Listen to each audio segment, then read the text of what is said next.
Bonjour, bonsoir. Bienvenue à la réflexion de la semaine. La vraie liberté. Certains pensent que la liberté consiste en un état d'indépendance, une situation dans laquelle l'homme n'est sous la tutelle de personne. Est-ce le vrai sens de la liberté? L'être humain peut-il être dans un état d'indépendance réelle? Jean-Jacques Rousseau a constaté que l'homme, quoique libre, est partout dans les fers. Ce constat universel nous amène à la déduction suivante. L'homme n'est jamais totalement libre.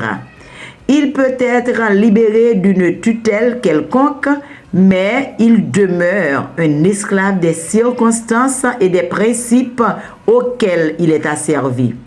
Lorsqu'un pays, par exemple, accède à l'indépendance en se libérant de tutelle d'une puissance dominante, il s'organise par l'établissement d'une constitution et devient automatiquement prisonnier de la loi. De l'esclavage des autres, il est passé à l'esclavage de soi. Tout dans l'existence obéit à la dépendance. Même la fumée qui s'échappe d'une cheminée n'est pas libre de suivre telle ou telle direction. Elle est dirigée par d'inexorables lois. La vraie liberté, selon Victor Hugo, consiste à choisir entre deux esclavages. L'égoïsme et la conscience, qui est l'esclavage de Dieu. Celui qui choisit cet esclavage-là, c'est l'homme libre. La vraie liberté se concrétise par une vie de dépendance et d'obéissance à Dieu. Être libre, c'est être affranchi du péché pour devenir un esclave de Dieu. La Bible mentionne 3 grands tyrans auxquels l'homme est asservi. Le diable, le monde et la chair. L'homme sans Dieu n'est pas maître de lui-même. Il est conduit par le prince de la puissance de l'air. Satan est un tyran qui ne veut point relâcher ses prisonniers. Par le biais de ses anges, il élève autour de l'être humain de grands forts dans le but de lui barrer la route qui mène à la liberté et de la garder dans un état de servitude éternelle. Pour accomplir ses desseins, il se sert de l'argent, du plaisir, de la sexualité, etc.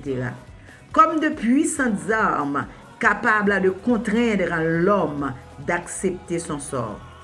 Tant que l'homme pécheur ne réalise pas qu'il est en face de lui un ennemi redoutable et invisible, qu'il a besoin de secours et de la grâce de Dieu pour les vaincre, et il est voué à l'esclavage et à la perdition éternelle.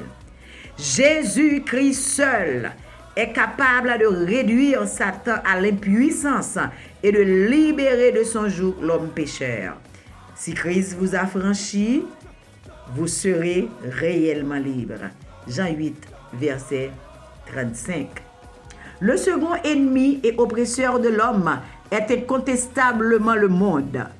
L'homme pécheur est un prisonnier de la société. Il est asservi par les principes et les préceptes de ce monde, pour la plupart d'origine diabolique. Souvent, nous réagissons au gré des autres, sans même penser à la finalité de nos actes. À nos risques et périls, nous cheminons sur la voie de la multitude, cherchant toujours ce qui plaît à nos voisins et à nos semblables. Nous voulons être toujours à la mode et agir suivant l'intérêt d'autrui. Ce monde est contraignant. L'esclavage du monde est une forme d'esclavage auquel l'homme moderne doit prêter attention. Sinon, il risque de devenir un éternel prisonnier de l'existence et de la vie terrestre.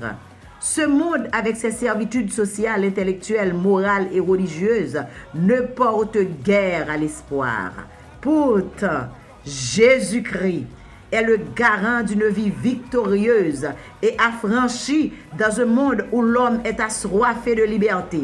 Le croyant qui a le regard fixé sur Jésus triomphe de ce monde par la foi. Il apprend à ne plus aimer ce qui fait la joie de tout le monde.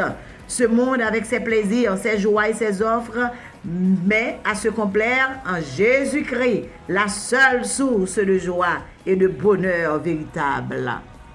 Le dernier et redoutable ennemi de l'être humain, c'est son ego. L'homme est prisonnier de lui-même.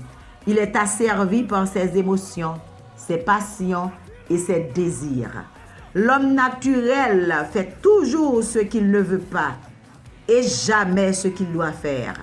Sa volonté est asservie par des passions déchaînées qui le forcent à agir dans une direction opposée.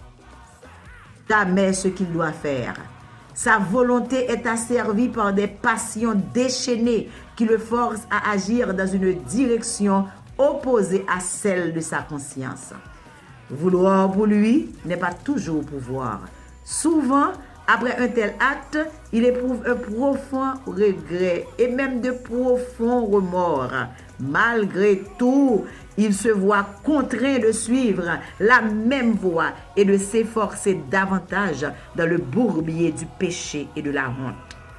Le pire des esclaves, c'est d'être esclave de ses propres pensées et de son ego. Un homme qui ne peut pas maîtriser ses passions et ses appétits charnels est un véritable autoprisonnier. Sa rédemption ne saurait résulter d'une lutte contre les autres, mais d'une lutte contre lui-même et qui peut combattre à son ego. Jésus, il a donné sa vie au calvaire dans l'unique but de libérer l'homme de la servitude du péché, y compris de l'ego. L'homme en Christ est libre de tout lien. Jésus-Christ est le Rédempteur parfait qui donne la vraie liberté. Sa méthode consiste à affranchir l'homme de l'esclavage du péché pour le placer sous son joug bienheureux.